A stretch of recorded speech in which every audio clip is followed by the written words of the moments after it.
career readiness essentially, and some of our efforts and further efforts in STEM as well. Thank you, Theron.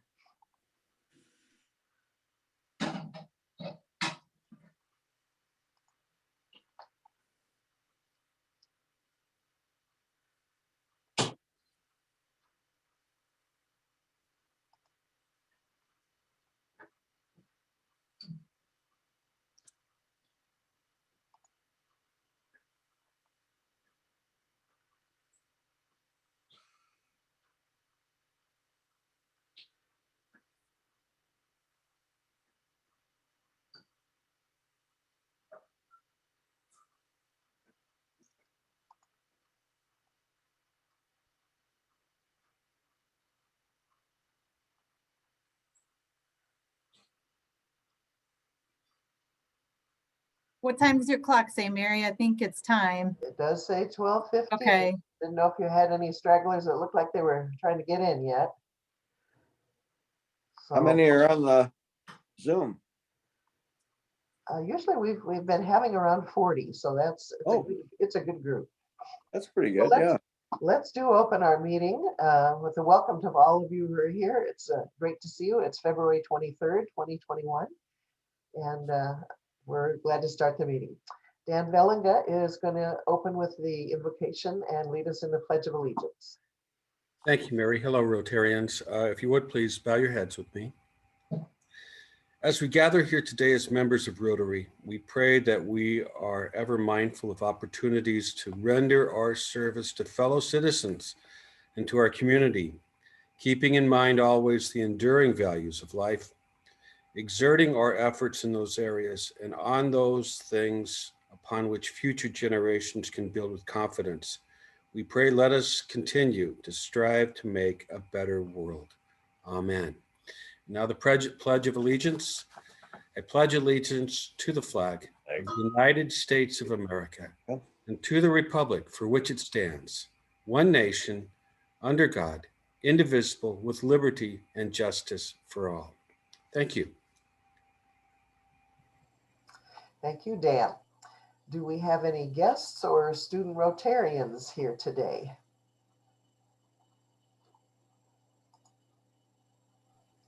Mary, I don't see any Rotarians on the list today. Okay, thank you.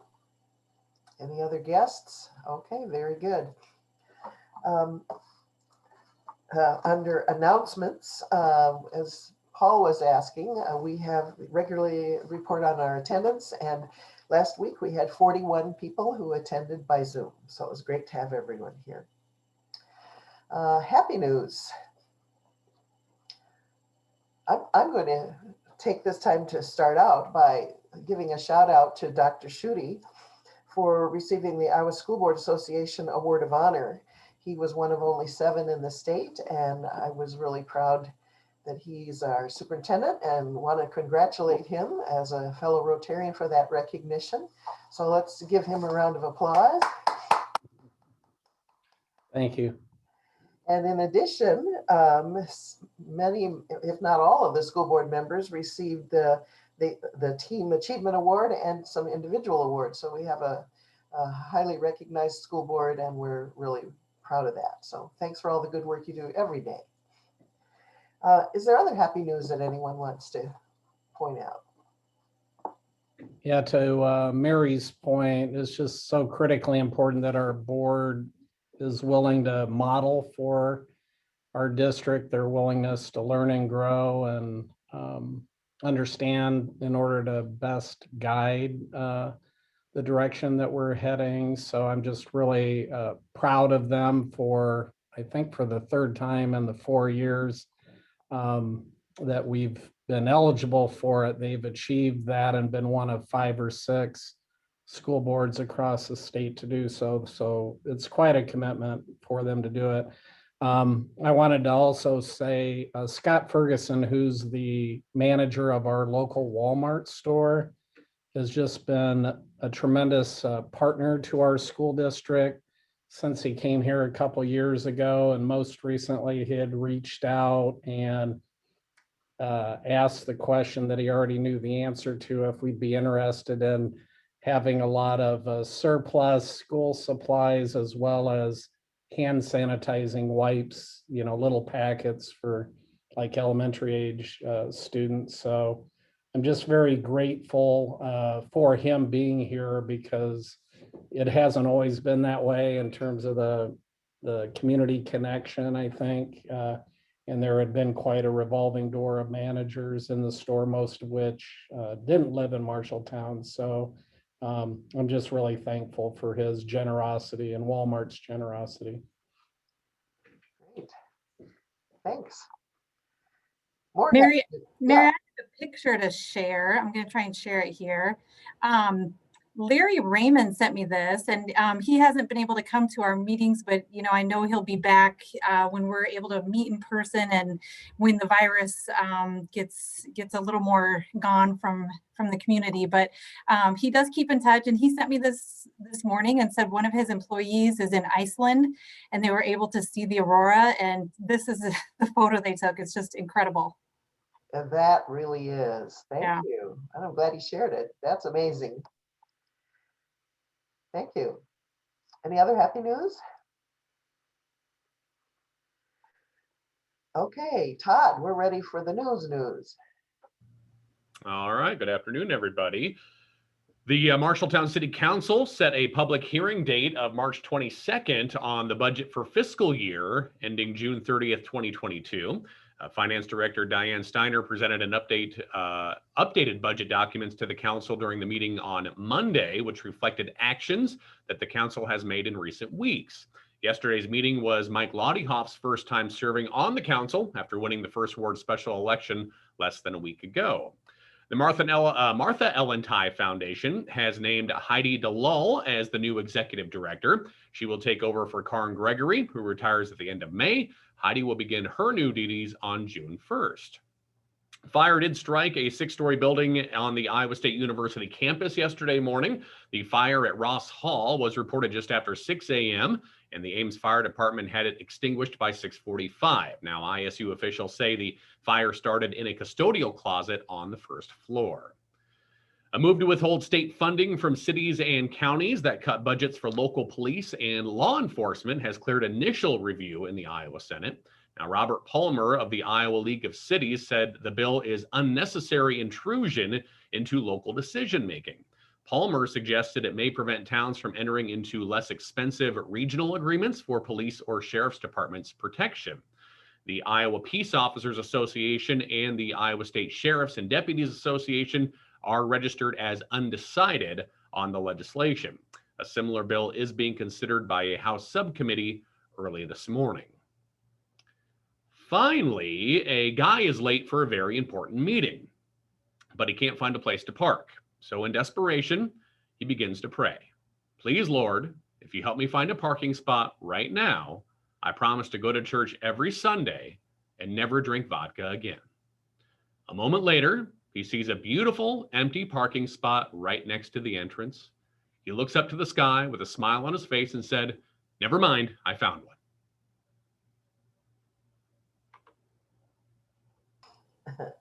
Thank you, Todd. Always look forward to the jokes. Okay. I want to apologize in advance here to our speakers for not having top of mind the topic for today's program, but I know we are looking forward to hearing from you, and Theron is going to make the introductions. Yeah, thank you. Once again, I have the pleasure of introducing a couple colleagues. I know Pam has spoken to Rotary in the recent past. Jenny, I think this will probably be a first time for her, possibly, but I just feel blessed and fortunate to work with such high quality educators in this district. I think sometimes we don't recognize what we have, and oftentimes Jackie, fellow Rotarian, and myself tend to be kind of the face of the high school or the district, but the reality is, for things to really function at the highest possible levels, it takes a village, and it takes a lot of leadership, not just from administrators. And so I'm very pleased to introduce to you two of our rock star teacher leaders in the district.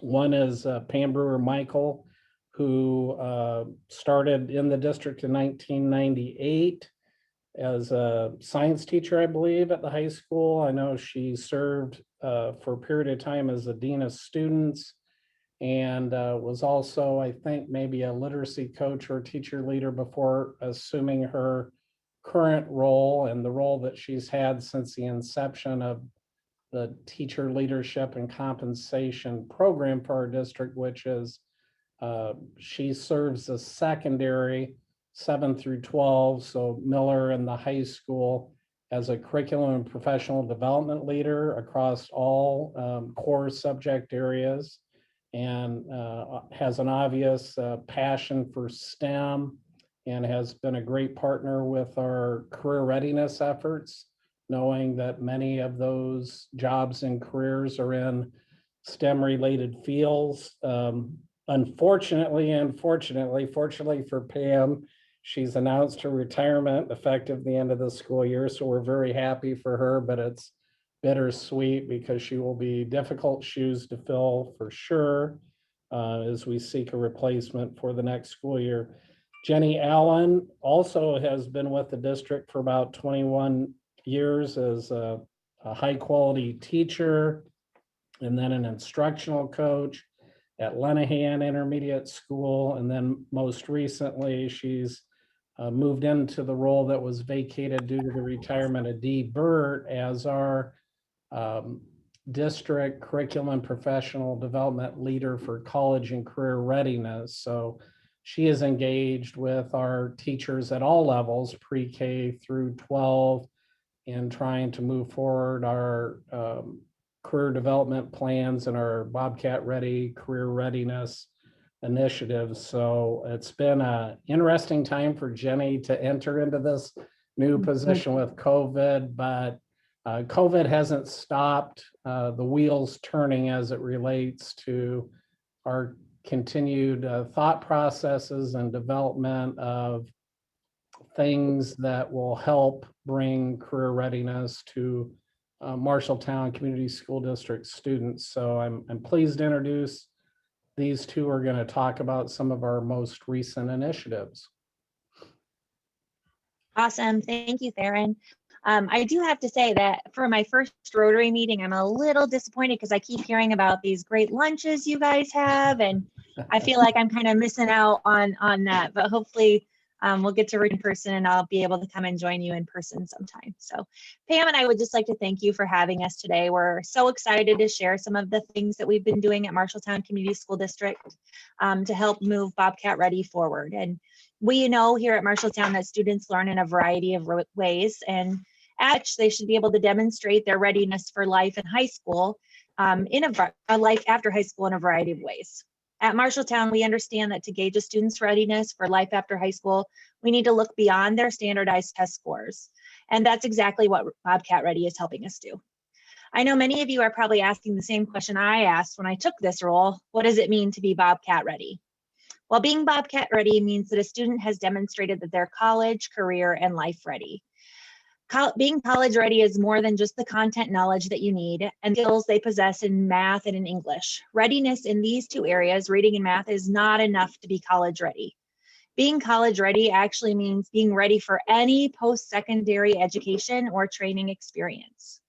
And career ready is more than just being able to find a job after high school.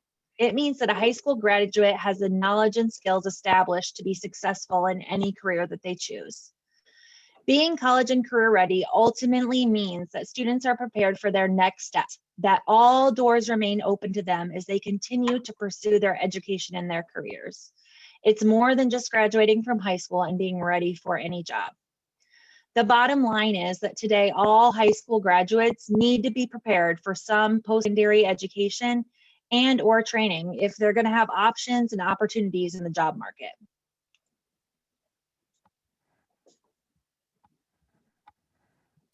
So a couple of really strong components that the district is working on to provide opportunities for students to be Bobcat ready is academic coursework. And we're not going to spend a lot of time on this, but we don't want to lose track of our goal as a district to provide the highest quality academic experiences for students in addition to the work-based learning opportunities. So some things that I just wanted to mention to you: every student at Miller Middle School identifies a career pathway when they are in middle school, and they actually kind of set a goal that might be career opportunities that they'd like to explore.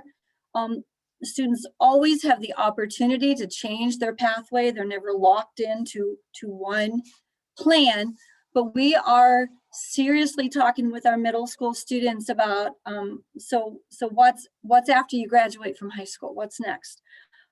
We continue to offer the full menu of the high school graduation requirement courses and many more.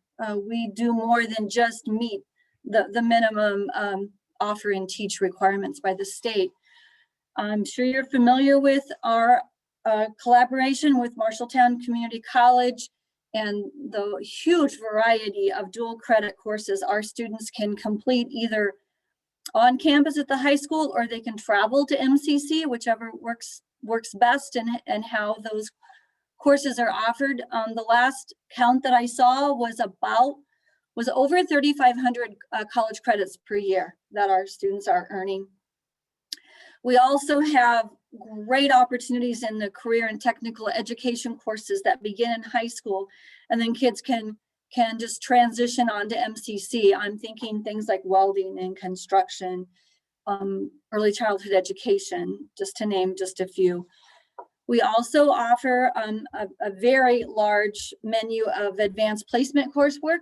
That's another form of experiences beyond a traditional high school. And then we still are maintaining all three pathways in the Project Lead the Way program, which actually for our students that experience begins in elementary school and then is available all the way through grade 12. So we're going to really focus on work-based learning experiences, but I didn't want to miss the opportunity to kind of toot our horn a little bit about the academics that we continue to provide for our students. So one thing that Dee and Theron have worked really hard at, and Dee was here before me, was to expand the work-based learning experiences for our students at Marshalltown. It's been a little bit challenging this year with all the COVID regulations, but we really hope to get right back out there as soon as things can open for us. Students in Marshalltown can participate in all kinds of different work-based learning experiences, from job shadowing, they can do practicums or internships. We have students that have done pre-apprenticeships. We've had students that did registered apprenticeships and non-registered apprenticeships, and they can do independent work-based learning. And there's one great things about work-based learning is it offers benefits for both the students and our business partners. For students, it allows them to explore interests and abilities that they might not have the opportunity to explore in the normal high school setting. It also allows them a chance to participate in learning in real-world education. It gives students the opportunity to develop workplace interpersonal skills, and last but certainly not least, allows them to increase their understanding about skills, aptitudes, and post-secondary education needed to be in the career industry. For our business partners, work-based learning creates a pipeline for potential employees. It also provides support and insight into the education system. Hosting a work-based learning experience for a student also reduces training costs. It helps sustain economic development and provides opportunities to build a mentoring relationships with students here in Marshalltown. As I've mentioned, work-based learning experiences have been available for 9th through 12th grade students, but today we'd like to highlight two of the new things that we're doing in Marshalltown to move work-based learning experiences forward and to enhance what's already in place. The two things that we're going to focus on today are the career trees and the STEM Best grant. So I'm going to spend the next couple of minutes giving you a quick overview of one of the ways that we're working as a district to expand career and technical education experiences for our students. To kick off the school year this year, we were lucky enough to get to learn from and interact with author and CEO Mark Perna about his idea of education with a purpose and his classroom called a career tree. If you don't know Mark or weren't able to hear him when he spoke to the community, Mark is an international expert on millennials and the Z generation. He's devoted his entire career to empowering educators and employers to unleash the tremendous potential of today's young people, both in the classroom and on the job. Instead of painting millennials and the Generation Z with the typical negative stereotypes, Mark argues that these are the most talented, resourceful, and tenacious generations we've ever seen. It's a fresh perspective that can change everything we know about how you interact with today's young people, at home, in the classroom, and on the job. Mark really become passionate advocate for bridging the generational divides that are contributing to America's profound skills gap. His work with the educational business organizations has pioneered many of the best practices for achieving more with today's young people, including two main things: education with a purpose philosophy and the really highly popular career tree strategy. At Marshalltown, we've begun our work this fall with the career tree. So I'm going to tell you a little bit about the career tree because it's pretty cool. So Pam has a career tree up on the screen for it. And it's a really clever way that lets students interact and engage with ongoing dialogue about their career goals and their life aspiration. Career trees also give us a fresh way to communicate in the expanded opportunities and competitive advantages that career and technical education classes deliver. In this example of the career tree, this is one for the automotive program. The trunk that leads to the top of the tree is the automotive program. Every branch and leaf represent a career or an occupation. The roots down at the bottom are the representations of the foundational life skills, those abilities, habits, and character traits that will create a dynamic competitive advantage for students. The first set of branches, that lowest level, is the entry-level careers. Students can unlock these by completing a program or even just completing that trunk of the tree, those foundational skills. Students can unlock the next level of the tree, that level 2, the technical careers, by pursuing additional education, such as an associate's degree, advanced certification, or even an apprenticeship. And if they push their career or their education even further with a 4-year or a master's degree, they can unlock that level 3, professional careers. At the very top of the tree, you can kind of see some leaves poking out of even that 3rd layer. And those are the emerging technologies, the jobs of tomorrow.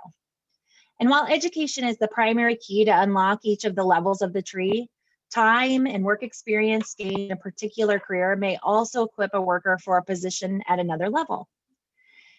The power of the career tree is that students can choose exactly which level they want to be on based on what kind of education or time they want to put into their profession.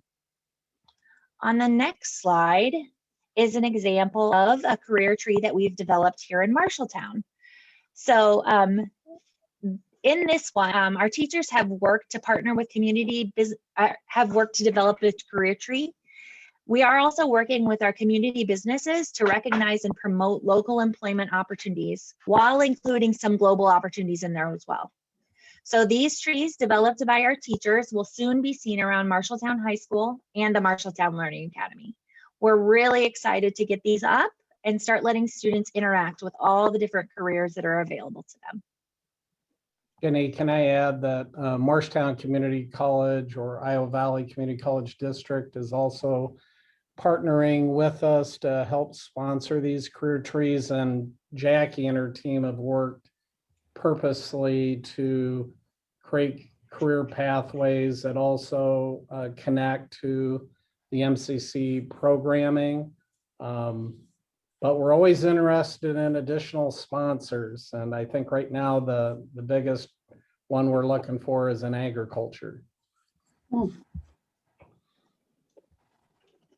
Thanks, Theron. I'd like to talk with you a little bit about another opportunity that's new to Marshalltown this year. And this is an opportunity for our middle school and high school students that has been permitted because we applied for and were granted a STEM Best Award. This is one of the governor's kind of state level funding source to recognize and support kind of innovation. And so this is just really cool stuff. It's fun to see it actually happening too, to have the vision that Dr. Schutte put together, and then to see it, the teachers working with students to make the original idea real. So the goal of this award was kind of twofold.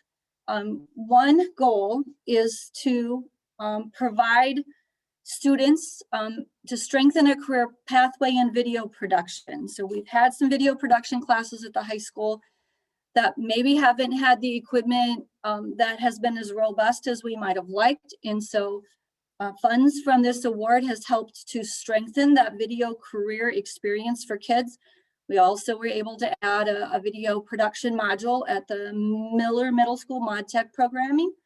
But I think what's really innovative about this award is that we're allowing students to have that authentic video production experience by creating videos that focus on STEM related careers for our Marshalltown business community. So we're kind of using a career pathway to explain and expand other opportunities for our students that are kind of unique to us. So just a few details about the award itself. Was a $25,000 award with a $25,000 match. We've spent most of the money so far. They were predominantly purchases around equipment, computer purchases, software licensing, and training for teachers and Adam Sodders.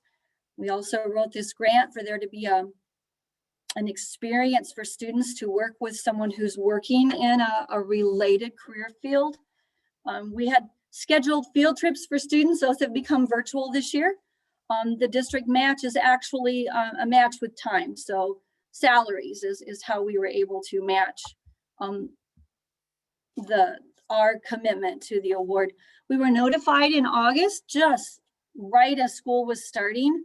And again, we've moved forward to the point that most of that money has been expended, and these things are happening now, which is just amazing to me. And in a semester, we can move forward that quickly. So we are collaborating with several Marshalltown business and industry partners that were actual formal partners on the grant.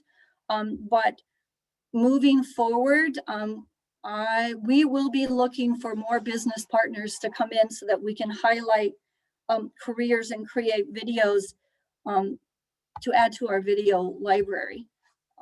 These videos, which are just now students are getting rolling on, setting up interviews and creating storyboards and all of the technical pieces that it takes to make a video.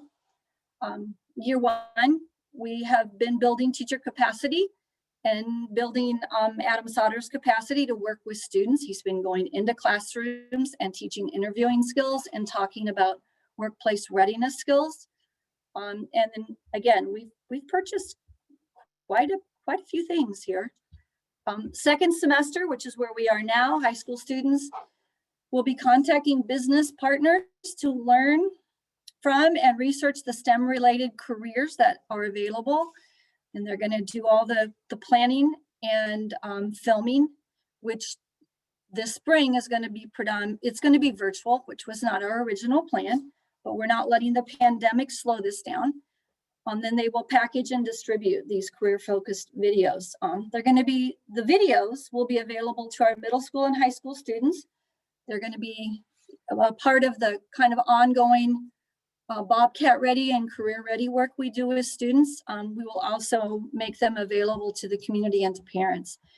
And again, it's just an awesome video production module that we added to Miller for kids to get a little taste.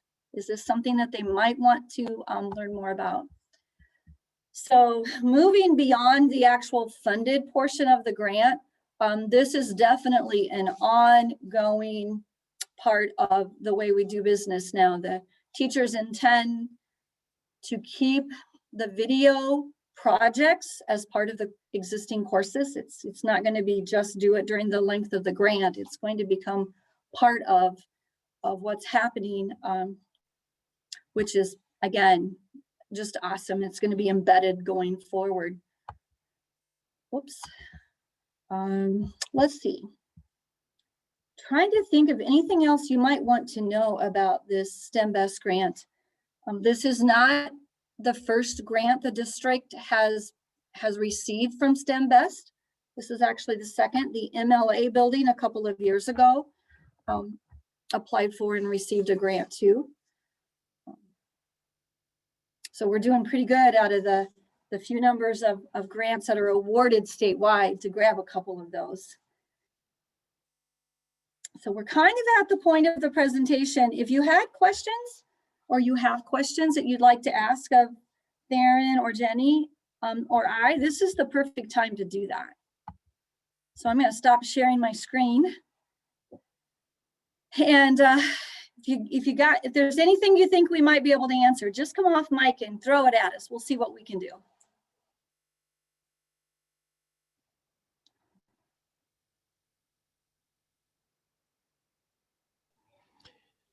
Yeah, I do have a question. This is Bob Moore. Goes back to a little bit earlier in your presentation. You mentioned registered and non-registered apprenticeship. Can you tell me what the difference is there? I can tell you a little bit about it, and then I'm going to let Theron jump in. I missed something, but in Iowa, you can have a registered apprenticeship, and we worked through Iowa Workforce on that. And a registered apprenticeship is one that meets different requirements by the state, and we have a certain number of students that are doing it. We've done that with the CNA program that we've been involved with Iowa Veterans Home. So this year that's kind of a little bit on hold because we can't send our students out to the Veterans Home student experience. But there are also different apprenticeship opportunities that that we're looking into for kids to go out and do maybe something in welding or that aren't official registered apprenticeships with the state. Theron, Jackie, anything I missed that? Yeah, one of the challenges with the registered apprenticeships is in the past, you had to be 18 years old or older, and that's now been extended to 16 and older. There's just certain things that 16 and 17-year-olds can't do, like drive forklifts and things like that. But it's a more formalized state project and one that the governor's really been pushing hard on.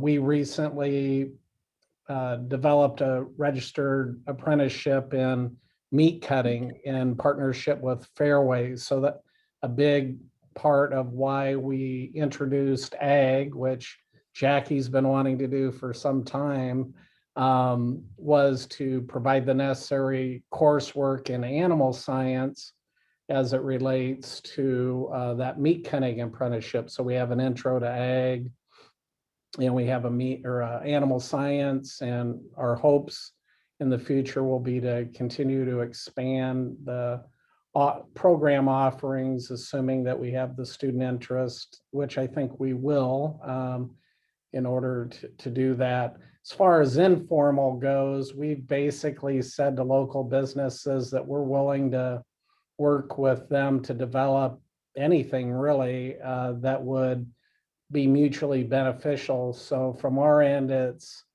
providing exposure to students in jobs and or careers in an exploratory way that they have interest or passion for.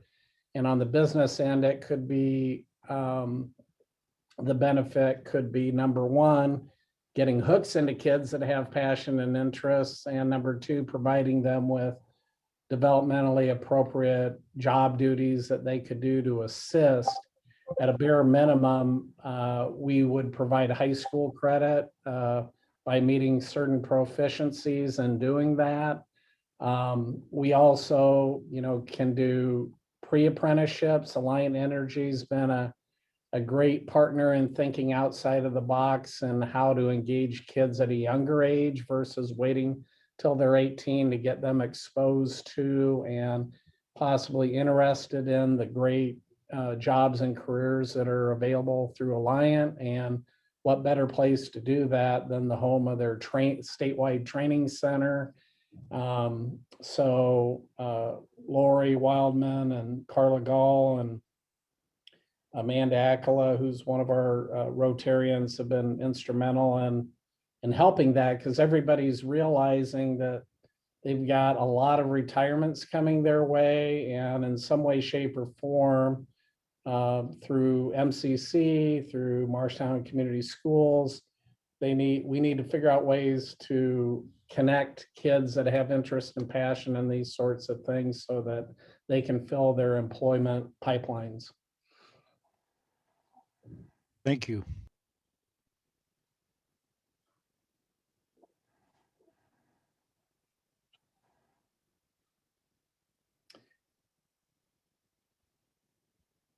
There are We've further had, questions. We've had great success with our local business and industry partnerships, going way back to, the build out of Project Lead the Way, which is probably more connected with what would be considered four-year degree programs or professional careers in biomedical, pre-engineering, and computer science. And we've most recently, under Pam's leadership, expanded the computer science offerings that our students have available to them to learn explicit computer science and coding skills. And we actually have coding going on all the way from elementary through high school now.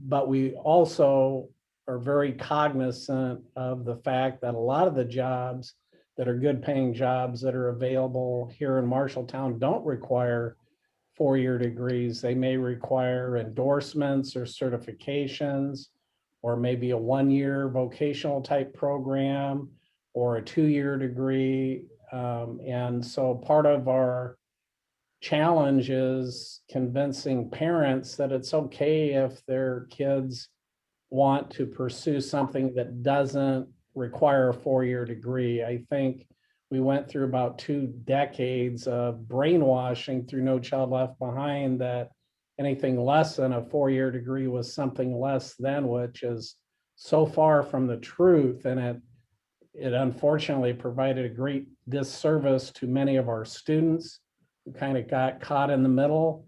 And it certainly did a disservice to a lot of our local businesses and industries that have great job opportunities, which have career advancement possibilities. I know Nico was on this call earlier. JBS is a great example. I mean, you look at Todd Carl, who started literally at the ground level of that organization, and now he's the head of the whole plant, the third largest pork producing plant in the country. I mean, there's just evidence throughout JBS of people doing a great job and moving up through the chain of command and into management positions. So, we need to get the word out. And, I grew up here not having any idea what was available and possible, like at Fisher Controls at the time. And, my only understanding of Lennox was that they made air conditioners.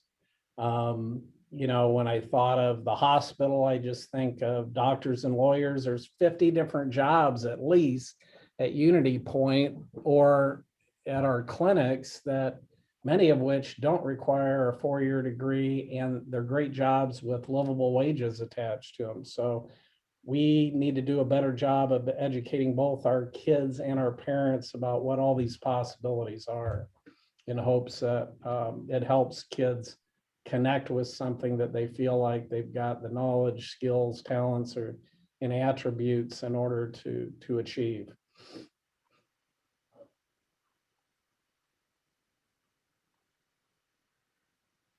Thank you. Are there other people with questions?